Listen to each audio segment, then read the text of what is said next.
जिंदगी बहुत अनिश्चित है, कब क्या होगा किसी को नहीं पता, लेकिन सब कुछ ठीक होगा इसी उम्मीद पर दुनिया कायम है और हमारी जिंदगी भी। सही सोच के साथ सही राह पर चलते रहो तो सब कुछ ठीक होगा। ये भरोसा हमें जिंदगी जीने की हिम्मत और ताकत देता है। लेकिन अगर सब कुछ ठीक होगा इस बात पर से भरोसा उठ गया तो, उम्मीद बार बार लगातार टूटती रही तो इंसान मायूस होकर गलत लोगों, गलत बातों और गलत राह पर भटक जाता है। उसके दिल में ये डर बैठ जाता है कि जो गलत कल हुआ वही आज होगा और शायद कल भी। और इसी डर को अपने सीने से लगाए वो जिंदगी जीने लगता है और नतीजा तबाही, बर्बादी। अतीत में चाहे कितना भी बुरा क्यों ना हुआ हो, लेकिन भविष्य में सब कुछ अच्छा होगा, इसी उम्मीद के साथ जीना ही जिंदगी है।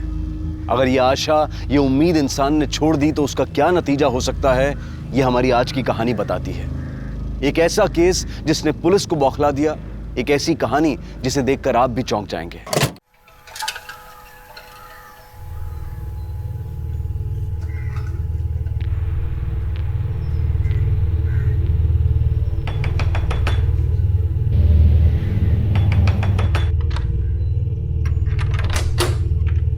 क्या है? पिछले 5 महीने से आप लोगों ने दूध के बिल के पैसे नहीं दिए हैं।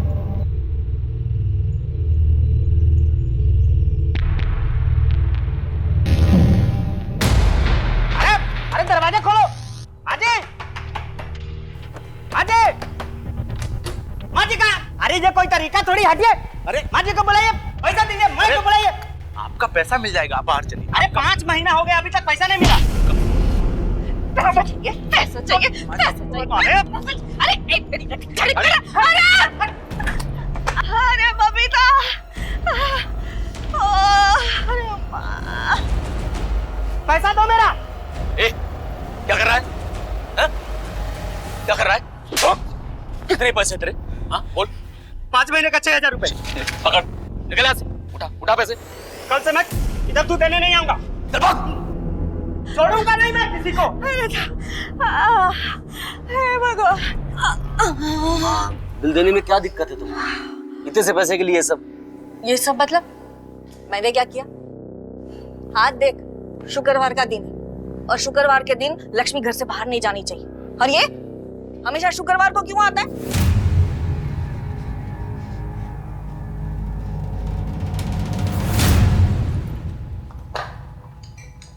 ये लो, टिफिन रेडी नहीं अभी तक। पता नहीं घर में करते क्या है लोग। मैं भी काम ही कर रही हूँ, तुम्हारी तरह यहाँ वहाँ घूमती नहीं रहती। काम है मेरा वो। टिफिन दे रही हो या जाऊं? नौकरानी नहीं हूँ तुम्हारी, तमीज से बात करो। तभी से बात करने की औकात है तुम्हारी? तुम्हारी है? हाँ, बस सारी धौंस माँ और बहन पर दिखाओ, है ना? बीवी के सामने इतनी अकड़ दिखाई होती ना तो भागती नहीं वो। अच्छा, तो तुमने कौन सा संभाली अपने पति को? बढ़िया नसीहत देने वाली। भैया, अरे दीदी, आप दोनों चुप हो जाइए। मैं आ गया हूँ, मैं टिफिन पैक कर देता हूँ। और हो सके तो समझाओ माँ को। रोज झगड़ा करते थे किसी न किसी के साथ। परेशान हो गया हूं मैं, और ये सब ऐसे ही चलता रहा ना तो पागल खाने भेजना पड़ेगा उनको। मैं नहीं बात करती किसी से, कि पकड़ो अपना टिफिन और जाओ।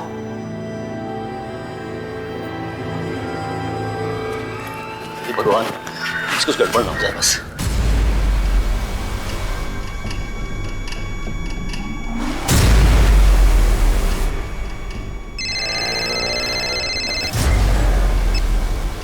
हेलो, हाँ मैं आज बात करता हूँ जुगल से। हाँ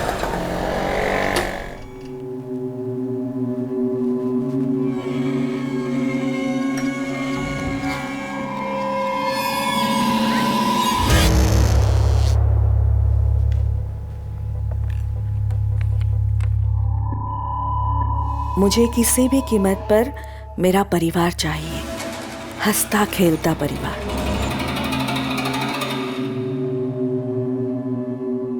माँ, ये क्या लिखती रहती हो आप? कुछ गरम है तो? हाँ, जा।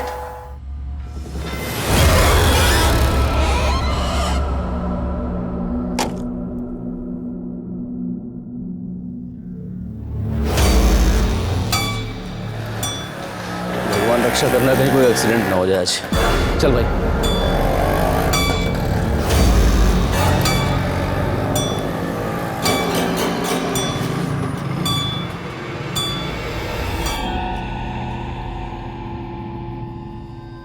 बबीता, ए बबीता, हाँ माँ।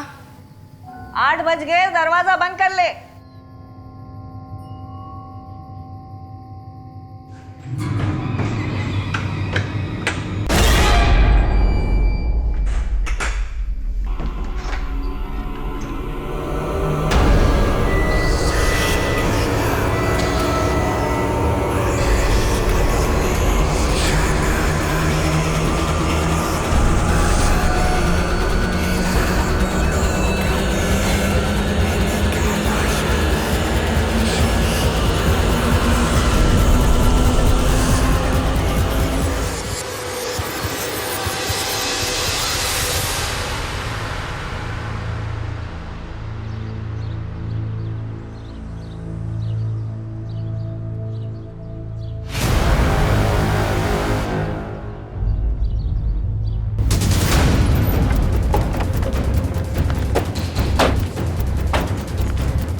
बॉडी की पोजीशन अजीब है।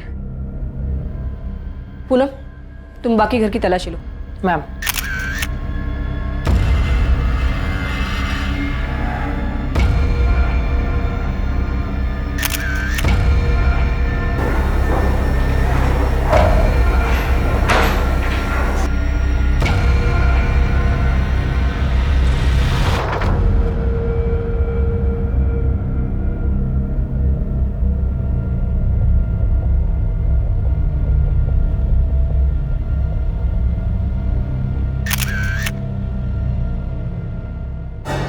बॉडी के हाथ पे खरोचों के निशान है और सर के पीछे चोट भी है।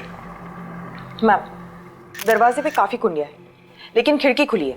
इसका मतलब है कोई भी आ जा सकता। इस कमरे की खिड़की खुली हुई क्यों थी? जुगल भैया अक्सर देर से आते हैं तो उनके लिए खिड़की खुली रखनी पड़ती थी। माँ की वजह से शाम 8 बजे घर के सारे दरवाजे बंद हो जाते हैं। इस उम्र में उन्हें डर लगता है कि कहीं कोई आकर उन्हें कुछ करना दे। किस किस को पता था कि जुगल रात को खिड़की से आना जाना करता है? मैं और माँ के सिवाय राजेंद्र को पता था।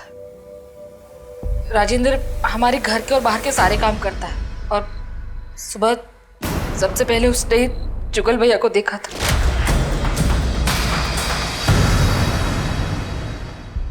घर से या इस कमरे से कोई सामान गायब है?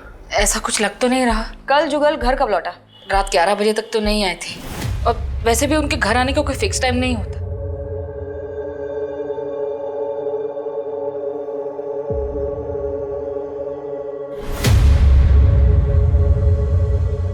नहीं, आप किसी भी चीज को हाथ मत लगाइए। आशुतोष, बॉडी को पोस्टमार्टम के लिए भेज दो और ये खाने और शराब के सैंपल्स को फॉरेंसिक लैब में। और जुगल के पॉकेट में जो मोबाइल मिला है उसके सारे कॉल रिकॉर्ड्स निकालो।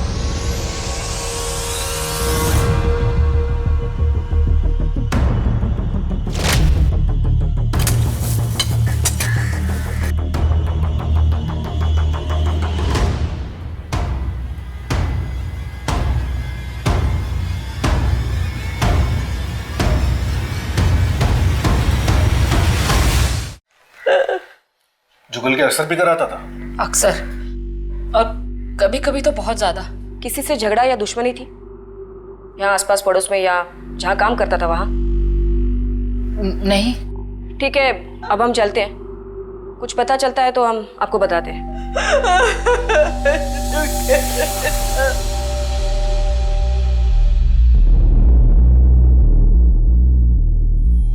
पूनम, विजय, तुम दोनों यहाँ गार्डन और आसपास में देखो, कहीं कोई सुराग या निशान है क्या?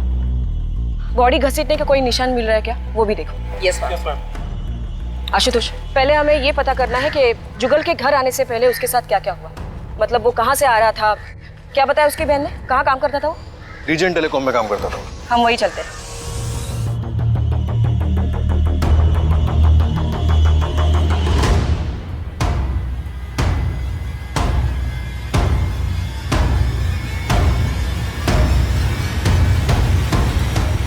राजेंद्र, जी मैडम। ये क्या है? देखो इस एरिया में इस टावर की काफ़ी रेंज है, ये एरिया में ज़्यादा ज़रूरत नहीं है। तो राजेश शर्मा, तुम्हारे ऑफिस से पता चला कि तुम यहाँ हो। तुमसे जुगल के बारे में कुछ बात करनी थी। मतलब जुगल को सचमुच कुछ हो गया क्या? तुम्हारा मतलब? नहीं मतलब वो हमेशा मुझसे कहता था कि मुझे बचा लेना, मुझे अगर कुछ हो जाए तो। ऐसा क्यों बोलता था वो? जब से उसकी बीवी निकिता उसे छोड़कर गई है तब से पूरी तरह से हिल गया है वो। बहुत दारू पीने लगा था, बहुत अजीब हो गया था। मैंने तुम दोनों रोज पीते थे? कभी कभी। तो क्या कल भी तुम उसके साथ थे? हाँ। आज पूछूंगा उससे, उसने क्यों किया मेरे साथ ऐसा। अरे मुझे छोड़कर चली गई, वो गई तो मेरा छलक चला गया, सब कुछ बर्बाद हो गया। और गई तो गई ना, इतना जलील करके गई कि उसने ठीक नहीं किया। राजेश तू मुझे लेकर चल उसके पास, मैं पूछूंगा उससे उसने क्यों किया ऐसा। चल अभी तू मेरे जुगल वो चली गई है मैडम। मैंने उसे कितने बार समझाया कि छोड़ दे, वो चली गई है, बंद कर दे दारू पीना, लेकिन वो मेरी बात मानता ही नहीं था। तो क्या वो कल भी निकिता से मिलने गया था? पता नहीं सर, मैंने तो रात को 11:30 बजे उसे रोज की तरह पास वाले चौराहे पे छोड़ दिया था।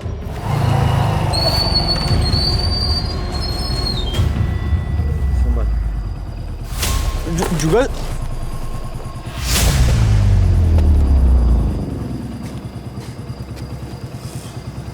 टेंशन मत ले, मैं चला जाऊंगा।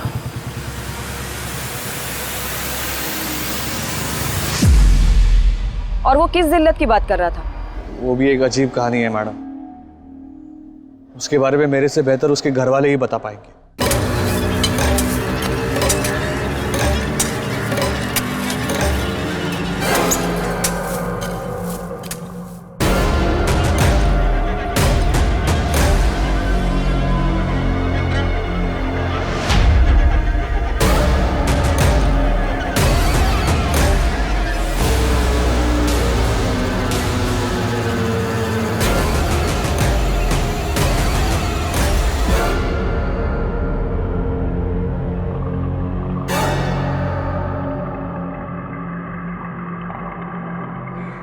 तुमने दफनाया इस कुत्ते को?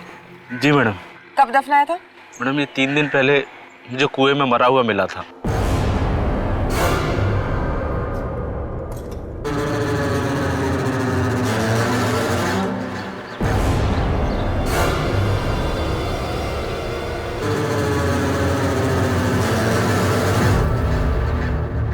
चलो दिखाओ ये कुआं कहाँ है।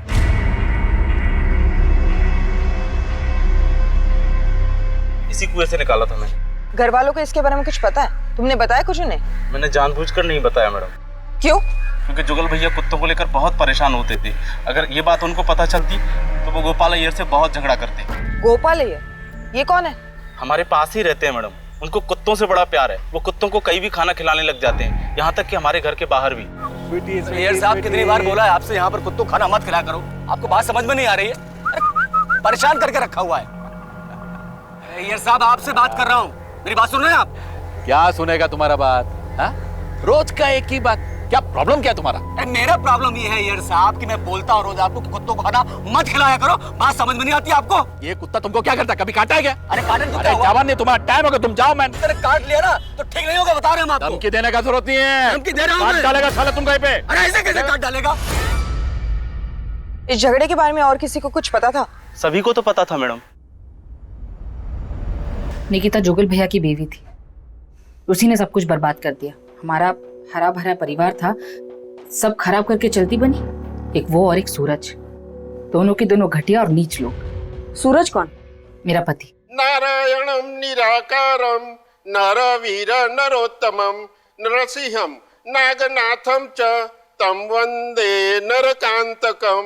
बोलो श्री सत्यनारायण भगवान की जय। आप ये प्रसाद सब में बांट दीजिए। रुकिए, सूरज जी कहाँ हैं? अरे बबीता, जाओ अपने पति को जल्दी बुला के लाओ। 1 मिनट, मैं बुला के लेके आती हूँ। सूरज जी, सूरज। आ रहा हूँ।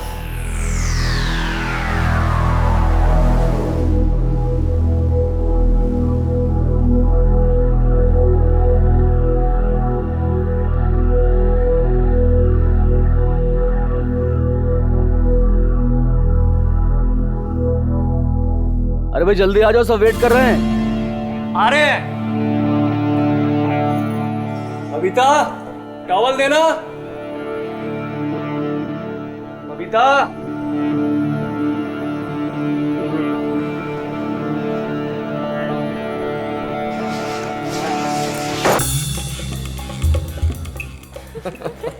सूरज, ये क्या कर रहे हो? अरे प्यार आ रहा है तुम पे आज। छोड़ो, कोई देख लेगा। अरे यहाँ कौन देखेगा? इतनी दूर खड़ी, उधर आना।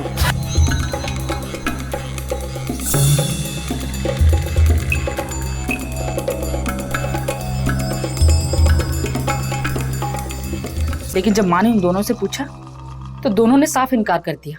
क्या बंद कर दे? किस बारे में बात कर रही हैं आप? मेरी तो कुछ समझ में नहीं आ रहा है। झूठ, तुम दोनों झूठ बोल रहे हो। मैंने खुद देखा और सुना तुम दोनों को बात करते हुए। बबीता, मैं बात कर रही हूँ ना। आप भी क्यों बात कर रही हैं? हमारी इज्जत का तो ख्याल करिए। निकिता भाभी के बारे में सोचिए, शर्म आनी चाहिए आप लोगों को। अच्छा, तुम्हारे कहने का मतलब ये है कि तुम दोनों के बीच कुछ नहीं चल रहा। आपकी कसम, भगवान की कसम, ऐसा कुछ भी नहीं है। ठीक है, इस बात को यही खत्म कर दे। परिवार की शांति बिगड़नी नहीं चाहिए, याद रखना। लेकिन फिर उसी दिन दोनों खुलेआम बिना शर्म के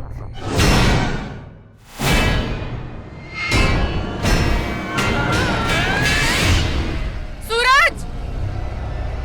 सूरज!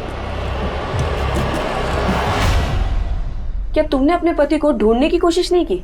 नहीं, मैंने सूरज को डिवोर्स दे दिया था। तो सूरज उस घर में घर जमाई बनकर रह रहा था? हाँ, उन दिनों सूरज का काम घाटे में चल रहा था, इसीलिए कुछ दिनों के लिए हम माँ के यहाँ शिफ्ट हो गए थे। सूरज ने मुझसे कहा था कि उसे जल्दी एक बड़ा ऑर्डर मिल जाएगा और फिर हम अपने घर में शिफ्ट हो जाएंगे। फिर उसके बाद आपकी तरह जुगल ने भी निकिता को डिवोर्स दे दिया? नहीं, उसने मना कर दिया था।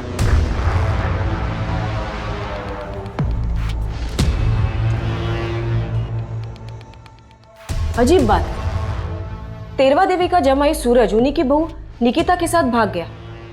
शायद इसी सदमे ने तेरवा देवी और उनके परिवार को। जुगल की पॉकेट से जो फोन मिला उसकी कॉल रिकॉर्ड्स आ गए। उसके हिसाब से निकिता और जुगल के बीच काफी कॉल्स हुए। कल रात को भी निकिता ने उससे बात की थी और ये जुगल की आखिरी कॉल थी। कितने बजे? करीब 11:30 बजे। मैडम, जुगल के दोस्त राकेश ने भी ये बताया था कि तकरीबन इसी टाइम के आसपास उसने जुगल को चौराहे पे ड्रॉप किया था। हो सकता है कल रात जुगल अपनी बीवी निकिता से मिलने गया हो और उसे मौत का सामना करना पड़ा हो, क्योंकि ये बात हम जानते हैं कि जुगल ने डिवोर्स देने से मना कर दिया था, इसलिए सूरज और निकिता ने मिलके जुगल को मार दिया हो। पूनम, जुगल मिश्रा के घर के कंपाउंड में उसकी बॉडी घसीटने के निशान मिले? नहीं मैम, लेकिन एक अजीब बात सामने आई है। उनके घर के नौकर राजेंद्र को एक कुत्ते की लाश मिली जो उसने दफनाई। घर वालों में से किसी को नहीं बताया और उसका कहना है कि उसके घर के पास रहने वाले गोपाल अय्यर का जुगल से झगड़ा न हो, इसलिए उसने ये बात किसी को नहीं बताई। यहाँ इस केस में सब अजीब है। वो बुजुर्ग माँ, उनके जमाई और बहू, नौकर राजेंद्र और अब ये गोपाल अय्यर। इस गोपाल अय्यर की कुंडली निकालो, पता करो कि ये कल रात वो कहाँ था और ये सूरज और निकिता के बारे में पूछताछ करो। वैसे ही आप अर्जुन की भी करोगे ना? क्या मेघा की माँ, नैना की शादी का तो कोई मुकाबला ही नहीं हो सकता। ओ भाई, बस हो गया। मैं अपने अर्जुन और जूही की शादी ऐसे करूंगी कि देखती रह जाओगी, आंखें फट जाएंगी, लाखों में एक। कौन है? माँ कौन है? माँ कौन है? माँ, माँ कौन है? मैं हूँ बबीता। बबीता, वो आया? वो नहीं आया। ऐसे कैसे? तूने उसे जुगल के बारे में बताया था ना? अब उसे आना ही होगा, अब आना ही होगा उसे।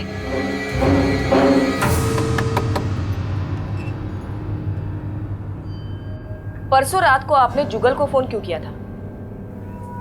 माफी मांगने के लिए। अच्छा, परसों रात आप कहाँ थी? यही घर पे ही थी। इस बात का कोई गवाह? गवाह की क्या जरूरत है, मैं यहाँ घर पे ही थी। मगर आप ये सब क्यों पूछ रहे हैं? कल सुबह जुगल के कमरे से उसकी लाश मिली। तो इससे आपको कोई दुख नहीं पहुंचा? जो होता है अच्छे के लिए होता है। अब सूरज के साथ शादी करने के लिए आप आजाद जो हो। आजाद? सूरज ने तो कब से अपनी आजादी चुन ली है। मतलब? हमारे बीच में अब कुछ भी नहीं है। तो अब सूरज कहाँ है? मुझे नहीं मालूम। गोपाल अय्यर आपका ही नाम है ना? जी, मेरा नाम है। जुगल मिश्रा को जानती थी? वो दरिंदा, मेरे को तो उसका नाम भी नहीं सुनना। परसों सुबह आपकी उसके साथ लड़ाई हुई थी। हाँ, वो तो रोज होती है, कौन सी नई बात है? और आपने उसे मारने की धमकी भी दी थी। काट डालेगा साला तुम कहीं पे। अरे ऐसे कैसे काट डालेगा? अरे मैडम, मैं तो उसे डरा रहा था, पता नहीं उसे कुत्तों से इतनी नफरत क्यों थी। अब देखिए ना, पिछले हफ्ते मेरे 3 कुत्ते गायब हो गए, उसी ने शायद कुछ किया होगा। अच्छा वो मर गया, कम से कम मेरे कुत्ते तो बचे रहेंगे। परसों शाम को और रात को आप कहाँ थे? जी मैं घर पे था, पूरी रात घर पे था। आपको चाहिए तो मेरी बीवी से पूछो। लेकिन आप लोग ये सब मुझसे क्यों पूछ रहे हैं? आपको क्या लगता है मैंने कुछ किया?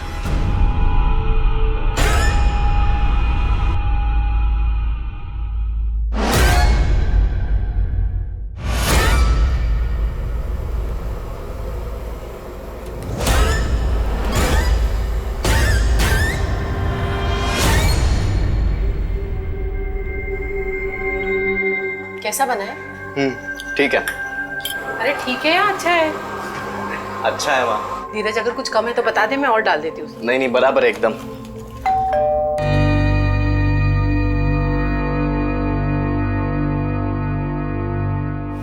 धीरज बेटा, कितना बड़ा हो गया है तू। 5 साल हो गए तुझे देखे। अरे अपनी दादी और बुआ को अंदर नहीं बुलाएगा? आ जाइए।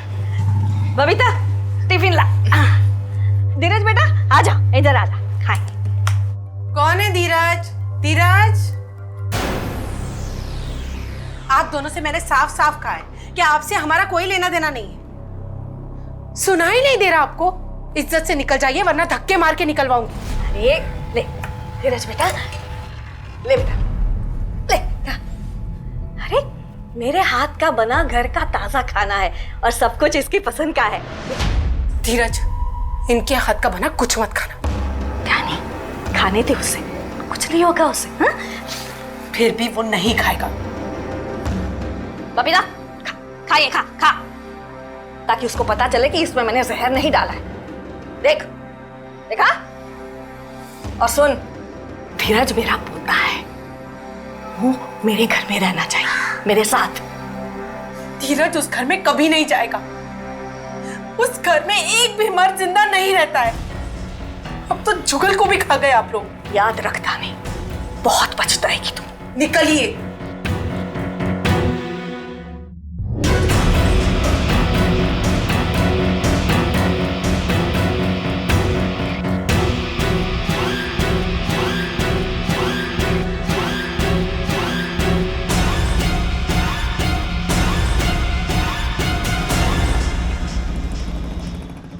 अरे साहब, लेकिन क्या कहाँ लेकर जा रहे हैं आप मुझे?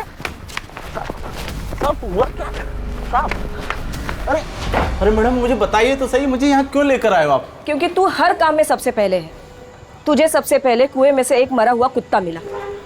जुगल की लाश को भी सबसे पहले तूने देखा और जुगल के झगड़े के बारे में भी सबसे पहले तूने हमें बताया।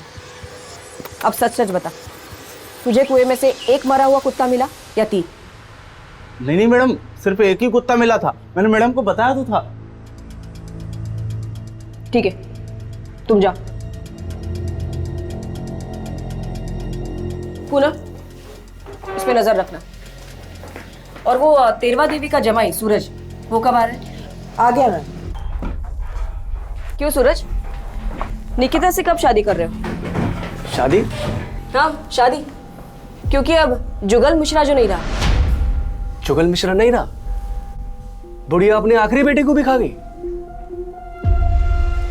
मतलब? पहले 2 बेटे मर चुके हैं उनके, पर मैम मेरा उस घर से और बबीता से ना कोई रिश्ता नहीं है अब। तुम निकिता से आखिरी बार कब मिले थे? कई महीने हो गए मुझे तो, पर हाँ बबीता का फोन आया था 2 हफ्ते पहले। बबीता का? हाँ, वो बोल रही थी मिलना है, कुछ मदद चाहिए, लेकिन बाद में ना कोई फोन आया ना मिलने आई। ठीक है। बबीता ने इसे फोन क्यों किया होगा?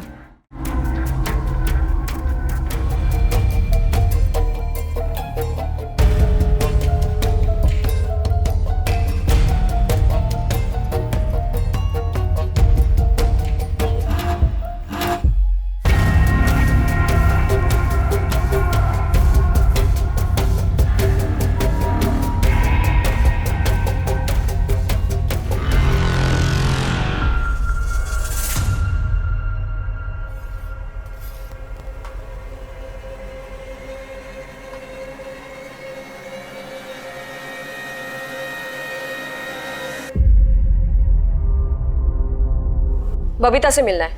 वो तो घर पर नहीं है। कहाँ चली गई वो? मंदिर गई है, वो देर से लौटेगी। आपने बताया नहीं कि जुगल के और 2 भाई भी थे? जुगल की मौत के बाद हमने काफी लोगों से पूछताछ की। सबका यही कहना है कि इस घर के मर्द जिंदा नहीं बचते। ऐसा क्यों?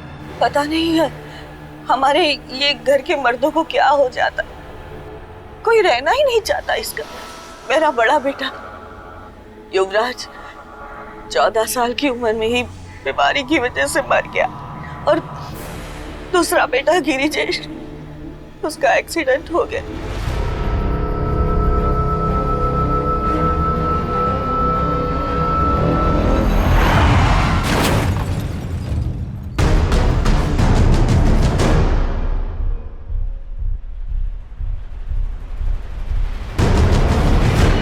उसके बाद गिरिजेश की बीवी खानी मेरे पोते को लेकर घर छोड़कर चली गई। ये कब की बात है? 8 साल पहले की बात है। बबीता जैसे घर आए उन्हें कहिएगा कि हमें कांटेक्ट करें। और आपका नौकर राजेंद्र कहीं नहीं दिख रहा। गया होगा इधर उधर कहीं, मुझे नहीं पता। नमस्ते साहब।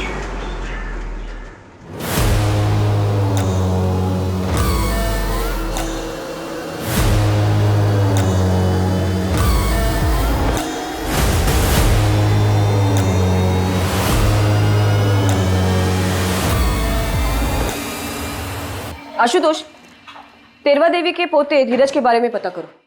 तेरवा देवी चाहती थी कि उनका पोता धीरज वापस घर लौटे।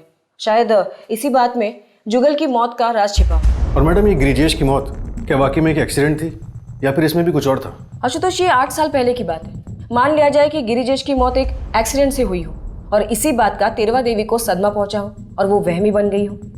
मैं खुद एक माँ हूँ और बच्चे खोने का गम मैं समझ सकती हूँ, लेकिन ऐसा भी हो सकता है कि तेरवा देवी के वहम के हिसाब से वो चाहती हो कि उनका तीसरा बेटा भी मर जाए लेकिन पोता बचे, और इसकी वजह से उनकी घर की खुशहाली वापस लौटे। और साथ ही हम तेरवा देवी की बेटी बबीता, दामाद सूरज, बहू निकिता, पड़ोसी गोपाल अय्यर और नौकर राजेंद्र को नजरअंदाज नहीं कर सकते। 35 वर्षीय जुगल तेरवा देवी का बचा हुआ इकलौता बेटा, लेकिन अब वो भी मर चुका था। लेकिन पुलिस का यह शक कि जुगल की हत्या हुई है काफी ठोस था, और शक के दायरे में जुगल की पत्नी निकिता, जुगल की बहन बबीता कुमारी और बबीता का पति सूरज थे।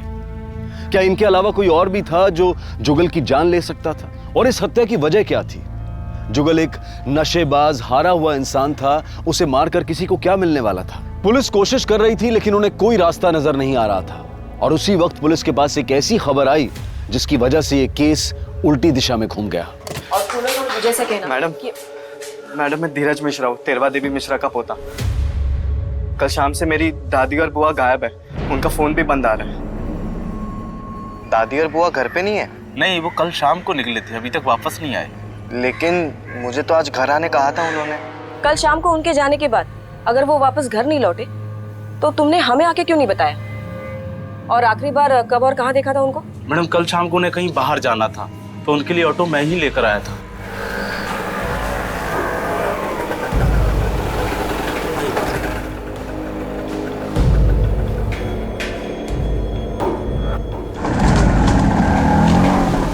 उनके पास कुछ सामान वगैरह था?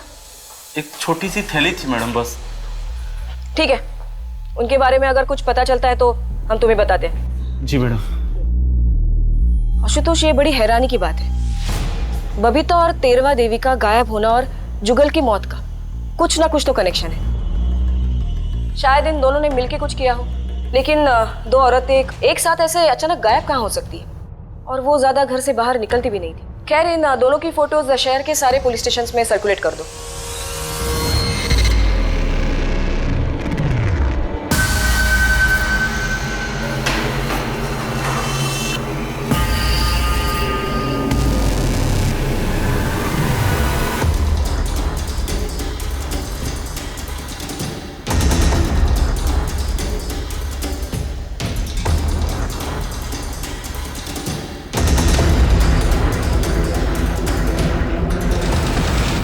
बबीता कुमारी और तेरवा देवी का गायब होना एक पहेली थी। उनके दुश्मन तो काफी थे, लेकिन उनमें से कौन उन दोनों को गायब कर सकता था, इस बारे में पुलिस उलझन में थी और तभी एक बार फिर से इस केस ने रुख बदला। मैडम, जुगल मिश्रा की पोस्टमार्टम रिपोर्ट। इस रिपोर्ट के मुताबिक जुगल की मौत अल्कोहल ओवरडोज की वजह से हुई थी। ज़्यादा शराब पीने की वजह से उसे वॉमिट सेंसेशन हुआ जो उसके विंड पाइप में अटक गया और वो सांस नहीं ले पाया।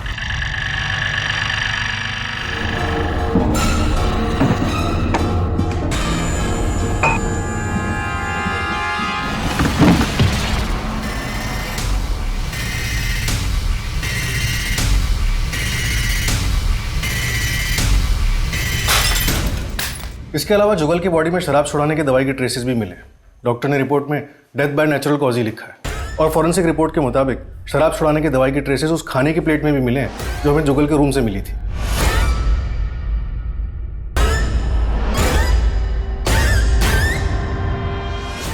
लेकिन अब सवाल ये उठता है कि अगर जुगल की हत्या नहीं हुई थी तो तेरवा देवी और बबीता भागे क्यों? इन दोनों के भागने के पीछे जरूर कोई कारण होगा, या फिर ये भी हो सकता है कि इन दोनों के साथ भी कोई हादसा हुआ हो। मैम, बबीता और तेरवा के फोन रिकॉर्ड्स में कुछ खास हाथ नहीं लगा, लेकिन बबीता की राजेश शर्मा के साथ अक्सर फोन पे बातें होती थी। राजेश शर्मा कौन? वो जुगल का दोस्त? उसका फोन लग नहीं रहा, इसलिए उसका फोन ट्रैक करने के लिए बोल दिया है। ठीक है, तुम राजेश शर्मा को ट्रैक करो, तब तक हम एक बार फिर से तेरवा देवी के घर चलते हैं। शायद वो घर वापस लौटी है। ये घर देख रहे हो तुम लोग? ये घर भी मेरा है, कुछ टाइम में मेरे ही नाम पे हो जाएगा। अरे पैसे बहुत है, टेंशन नहीं है कुछ भी। अपना जो भी हिसाब है ना वो ले दे के खत्म कर देंगे, उसके बाद भाई भाई बैठेंगे, पार्टी करेंगे आराम से। क्या बोलते हो?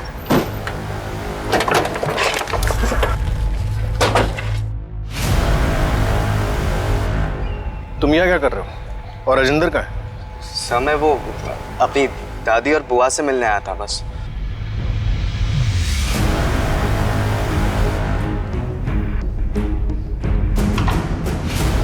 ये राजेश शर्मा का ही घर है ना? हम राजेश का है? पता नहीं मैडम, उसे हमने कहीं बाहर जाते हुए देखा था।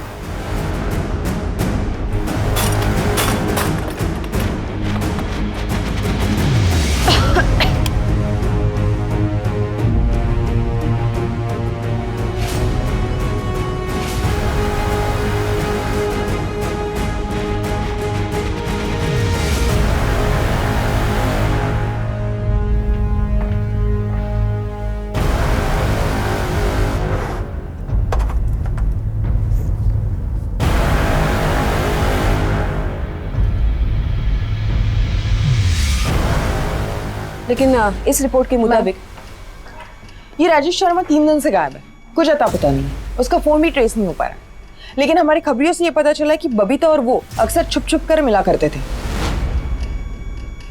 ये केस उलझता ही जा रहा है। कहीं ये राजेश तेरवा देवी और बबीता के साथ मिलकर कुछ साजिश तो नहीं कर रहा? मैडम, ये भी तो हो सकता है कि बबीता और राजेश के रिश्ते को जुगल और तेरवा देवी का विरोध था, इसलिए जुगल की मौत के बाद उन्होंने तेरवा देवी को अपने रास्ते से हटा दिया। फिर ये बबीता क्यों गायब है?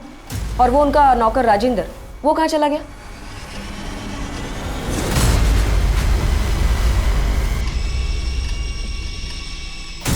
तेरवा देवी की इस डायरी में बहुत कुछ लिखा हुआ है। पुलिस के सामने एक जबरदस्त पहेली थी, तेरवा देवी की वो डायरी जिसमें उसने अपने दुश्मनों के नाम लिखे थे।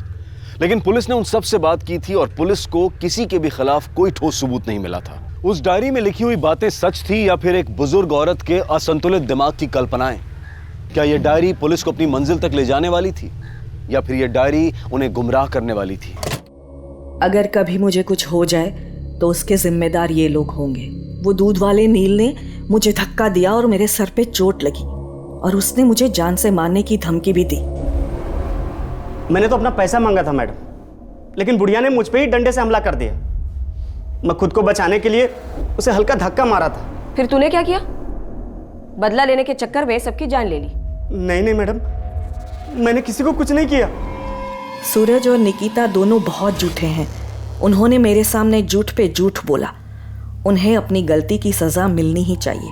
सर मैं सच बोल रहा हूँ, मैंने कुछ नहीं किया है। सर हमारा एक दूसरे से कोई लेना देना नहीं है। उस परिवार में कोई जिए या मरे उससे हमें क्या फायदा। मैं जो कुछ भी हुआ है उसे भुलाने की कोशिश कर रही हूँ। ये गोपाल अय्यर मेरे जुगल के साथ बहुत झगड़ा करता है। तो मैंने जुगल को सिर्फ धमकाया था। तेरवा देवी और उसकी फैमिली से मेरी कोई दुश्मनी नहीं है।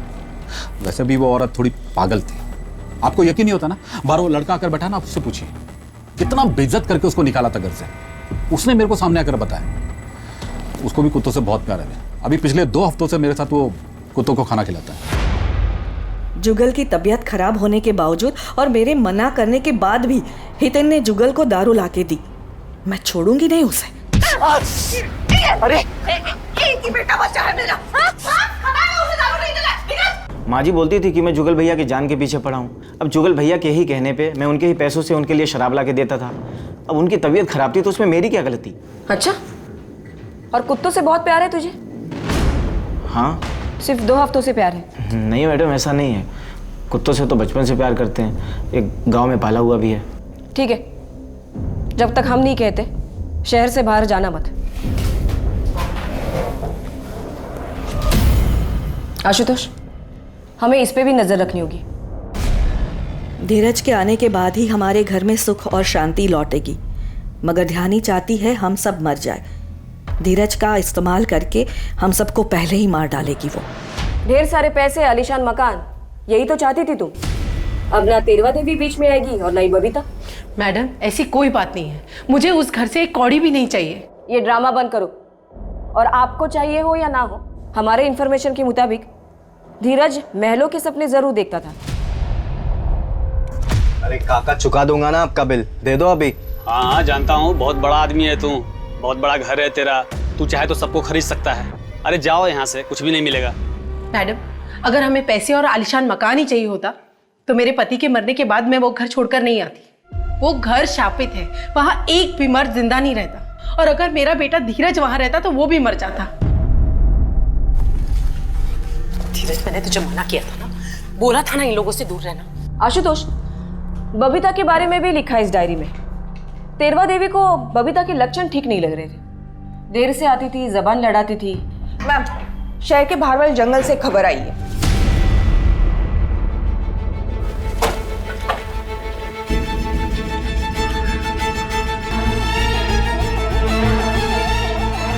लाश पे घाव का निशान काफी भारी और गहरा है। लगता है किसी ने बहुत बेरहमी से मारा है इसे।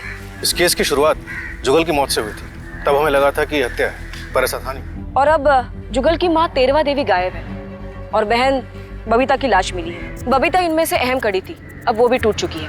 तेरवा देवी गायब है और नौकर राजेंद्र, अभी तक उसकी कोई खबर नहीं। मैडम, उसकी डायरी से हमें उसकी दुनिया के बारे में पता चला था।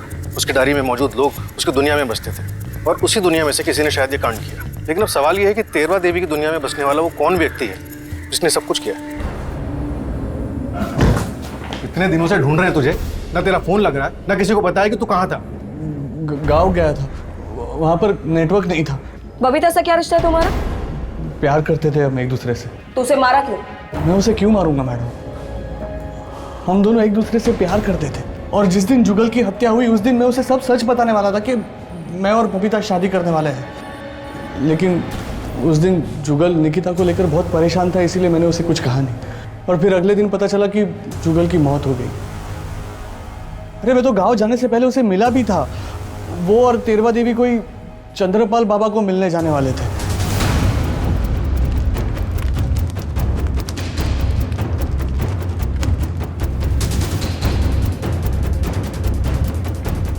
चंद्रपाल,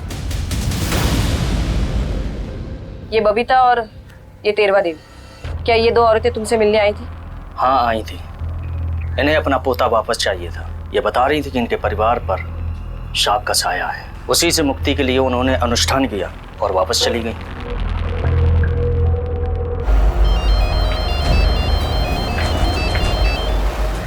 हेलो,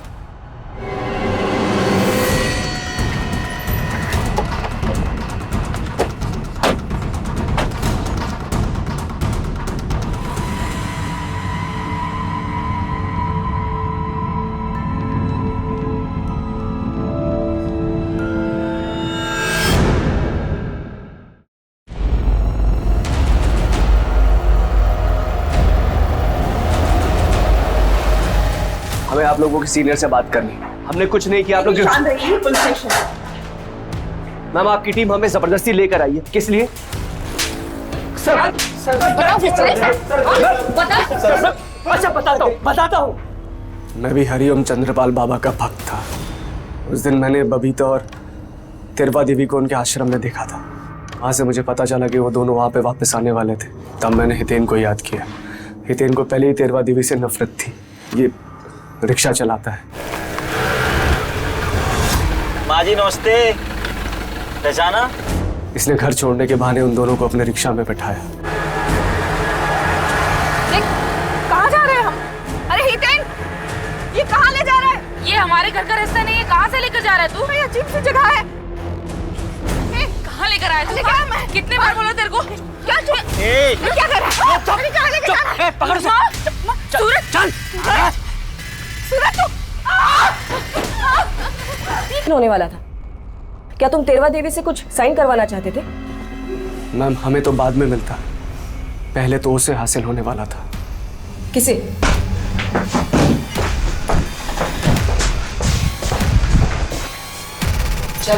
अरे पर मैडम बताइए तो सही क्या हुआ? Madam please.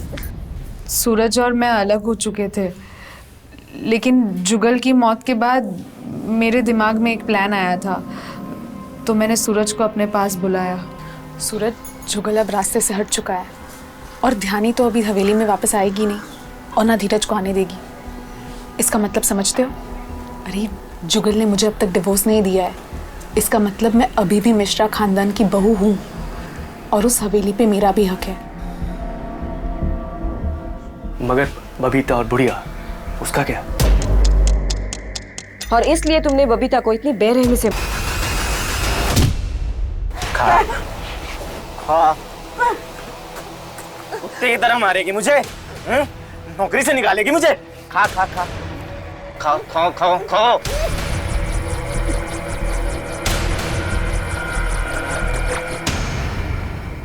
कुत्तों को मैंने मार के वहां फेंका था।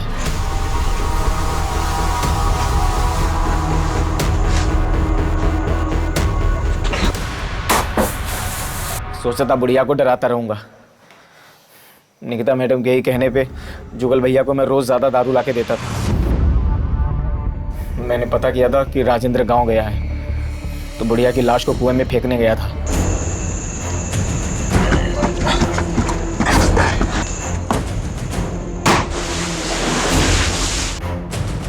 वहां राजेंद्र ने हम दोनों को देख लिया था, इसलिए उसको भी वहीं मारना पड़ा।